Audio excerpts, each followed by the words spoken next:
forces in 5 minutes. Newton's first law, inertia. An object will maintain a constant velocity unless acted upon by an unbalanced net force.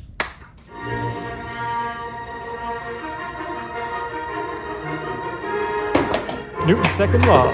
Not really. Newton's second law that says net force is equal to mass times acceleration, or also known as sum of all forces, or total force equals mass times acceleration. Boom. Ow. Ow. Newton's third law. Newton's third law, all forces come in pairs. You may have heard it as, for every action, there's an equal and opposite reaction. So if I punch Mr. Hauser punches me back. Ow. Ow.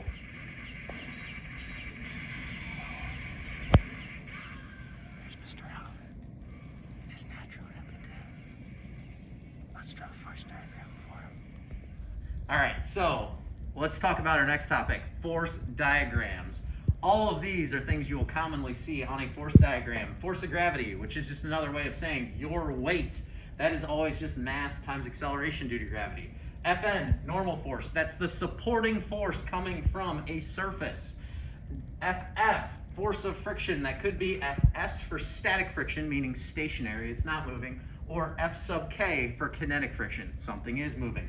We have a tension force coming from like a rope or cable or something like that. And then sometimes you'll see an applied force that's essentially like a push or a pull. So if you're directly pushing or pulling on an object. Now, you just saw Mr. Martin say, we're gonna do a force diagram of Mr. Holland. Well, first and foremost, all force diagrams start with a dot. So he's not moving at all, go figure. So on that, since he's not moving, he's not accelerating, that tells us the net force has to be 0. So all those forces need to balance. Well, he's on Earth, so guess what? There's a little force of gravity going down there. Horizontally, there's nothing going on at all there because he's just, well, sitting there. And coming up from his chair is a supporting force, and because that force is supporting him, holding him up, we call that a normal force. Now, one last thing. His net force is 0. These must be equal and opposite. That means I can throw a little hash mark on there to show that they're equal. There are force diagrams. Yep. All right, let's do a little practice with Newton's second law that says net force is equal to mass times acceleration. So here's a force diagram for me pushing that desk. Gravity's going down, normal's up. Those are balanced because there's no acceleration in the y. What we do have going in the x is a push force, me pushing that thing to the right, that's greater than kinetic friction because, well, it was accelerating. So when I set up my net force equation, I'd say total force, sum of all forces, is equal to mass times acceleration.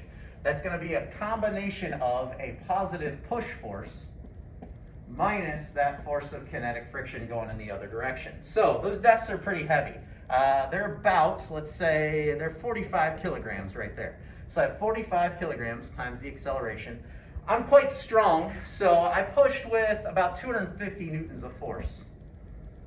And then friction opposing me, it was a pretty decent frictional force. It took a decent amount to get that thing moving. I had about 100 newtons of friction there. So going through, I want to find the acceleration. I'd have 45 times A, acceleration, is equal to the combination of those two forces, 250 push minus 100 newton, the resisting frictional force, so I'd have 150. 45A is equal to 150, and I get an acceleration is equal to, I really should have used a different number that was nice and easily divisible by 150. 150 divided by 45 gives me a beautiful number, 3.33 meters per second squared. Bam, bam, bam, bam. There's a little practice with net force. Yeah. All right, so I have a weight tied to 2 ropes. Can I make these ropes perfectly horizontal with the ground? Let's find out.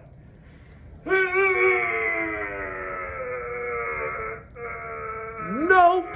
All right, so here we have a diagram of me trying to hold the ropes parallel, and obviously it didn't work. So what we want to figure out is, if we have two forces, one rope pulling this way, one rope pulling this way, how much of that force is pulling straight up, resisting gravity, and how much of that force is going straight across? So what we want to do is we want to take one of these forces and break it apart into its x component and its y component, okay? In order to do that, we have x component right here. We want to take the force of the tension times the cosine of theta, and that will equal the x component of our force.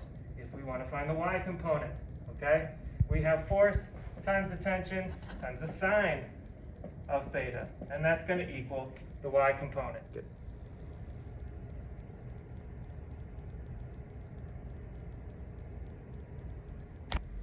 All right, whew, that was exciting. What you saw was Mr. Martin pulling that block. So we had a force sensor attached to that. You saw a buildup. He had to start pulling more and more. He had to overcome static friction right there. In fact, we had a peak static friction right there. We could use that to find the coefficient of static friction. And then along here, you should have noticed he pulled at a nice constant velocity. So this whole region right here, that if you notice is pretty darn constant. Well done, Mr. Martin. That was a force of kinetic friction right there. So we can take a whole lot of values, go through, actually calculate those coefficients of friction, but the big thing to know is force of static friction can always be calculated by taking the coefficient of static friction times the normal force. And you can do the same thing for kinetic friction.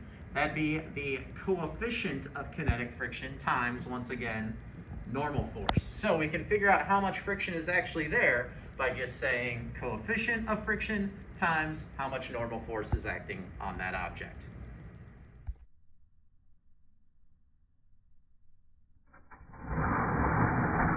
Inertia.